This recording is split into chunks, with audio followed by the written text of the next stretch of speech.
Today, many people around the world are marking International Day Against Homophobia, Biphobia, and Transphobia, a day dedicated to raising awareness of rights and of rights violations. In 2025, the picture is mixed. Some countries are embracing marriage equality, while others are criminalizing LGBTQ identities. This a picture from what's happening in Brussels, a celebration after 1 million signatures for a ban on conversion therapy. Joining me on the set is Flora Bolter, co-director of the LGBTI Plus Observatory at the Jean Jaurès Foundation. Hello to you, Flora. First of all, your reaction to those images we're seeing in Brussels, and also a brief explanation of what conversion therapy is and why the UN wants a global ban. Yes. Well, conversion therapies, so-called therapies, are practices that are meant to change someone's sexual orientation or gender identity, which of course does not work, and there is no reason why it would be a better thing. But socially, some people feel pressure from society, from their parents, and frequently people are forced into these therapies, and they're very harmful. And we've recognized that they are harmful. There has been a decision by the European Parliament a few years back.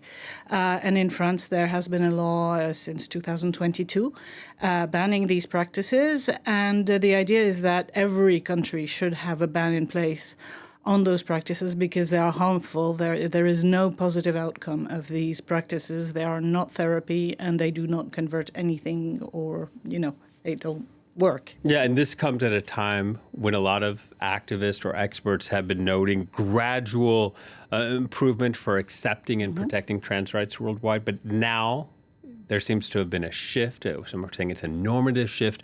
Why is there a shift? Well, there is a shift because there is a concerted offensive by certain actors, certainly actors in Russia. That was very clearly one of Putin's main international arguments about the decline of the West, the so-called decline of the West, was basically that LGBTI rights were recognized in the US and in Europe. And this has been part of an offensive against these rights. And now we're seeing the same offensive from the US, from Project 2025, and from President Trump. So the American Heritage Foundation and other ultra-conservative groups have been pushing these so-called values and these arguments forward using junk science, and internationally they have gained momentum. And that is feeding into the global illiberal backlash that we are seeing in many countries, and that is indeed where we're all thinking about Romania and other countries where this is an issue today. This is part and parcel of the current far-right populistic movement in many countries in Europe, and this is a major problem. At the same time, in Europe today, 22 countries have marriage equality in place in the wider Europe zone, the Council of Europe zone. So this is already a lot, and we're seeing that people agree with LGBTI rights and are more and more tolerant or respectful. Well, I want to ask you about that. I'm not sure if you have the answer, but when we look in the U.S., one of the questions, or for any country, we really have to do is when we have protest movements, it's a good idea of what is a fringe movement, what is not a fringe movement, how many people support trans rights in the U.S., how many people don't, what is a very vocal minority and what is a silent majority? Can you flesh it out for us? It's difficult to say because polls are very different depending where you are, but certainly we know that a sizable part of Trump's campaign in 2024 was devoted to this question. Up to 41% of spending in October was devoted to this issue, to this topic, and clearly he is trying to. He is focusing on trans rights and has issued a flurry of executive orders and which correspond to initiatives in the various states. About 575 bills that are being followed by the ACLU only for 2025 that are anti-LGBT and anti-trans specifically. So the rollback is really on this issue in the US and in some countries of Europe. It really focuses on trans rights, but also includes bans on drag queens and bans on so-called sex education, comprehensive sex education, or anything, don't say gay laws, for instance. Right. And some of our viewers might be saying, well, this isn't interesting, this doesn't concern me, I'm not affected. But one of the things that experts point out here is that a rollback or a backsliding of these rights has a broader impact on the democracy itself.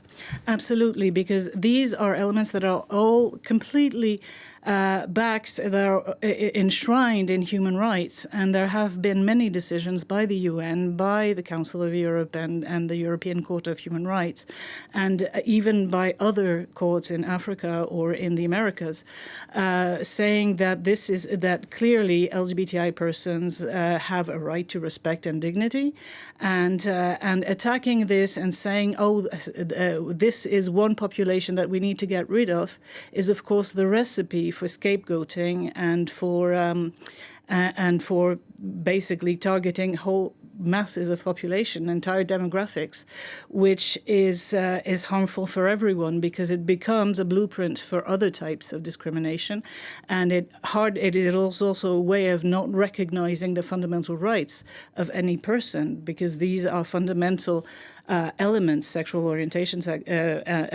and gender identity. Those are fundamental aspects of a person's personality, and they need to be respected. This is a consensus. Yeah, and if you look at America's influence, and you look at whether it's migration policy, media rights, or other issues, America often setting an example, and so these policies could spread to other parts of the world as well. Absolutely. And we can see, for instance, that in Hungary, Viktor Orban has profited from the legislation that Trump has put in place, and is taking inspiration and has now banned Pride overall, which will be an interesting test.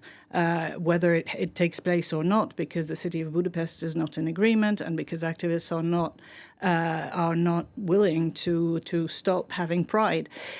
So we'll see in June how that works out, because this is a question that is at the heart of the negotiations with the European Union on the respect for values of the European Union.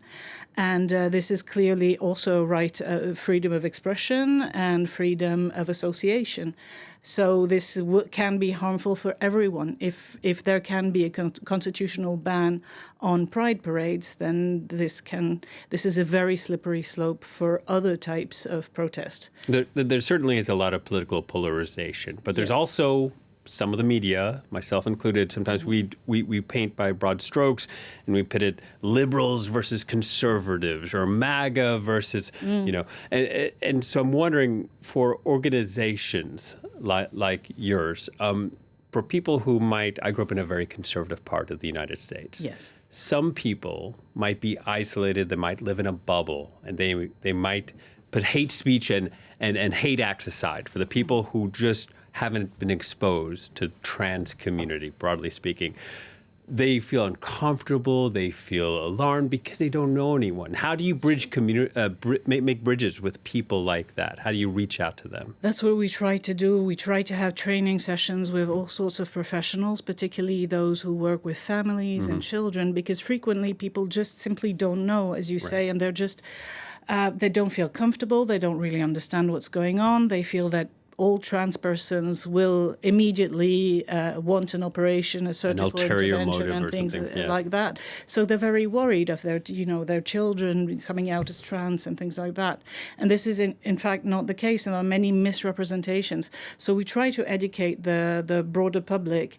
There's also we're experiencing right now a problem which we used to have with same-sex parenting, which is that we have a bunch of bogus articles and arguments that are trying to create a controversy that does not exist and that is not recognized by WHO or by other entities or by the APA or other entities. And so they're giving misinformation, things that are demonstrably false. And there is a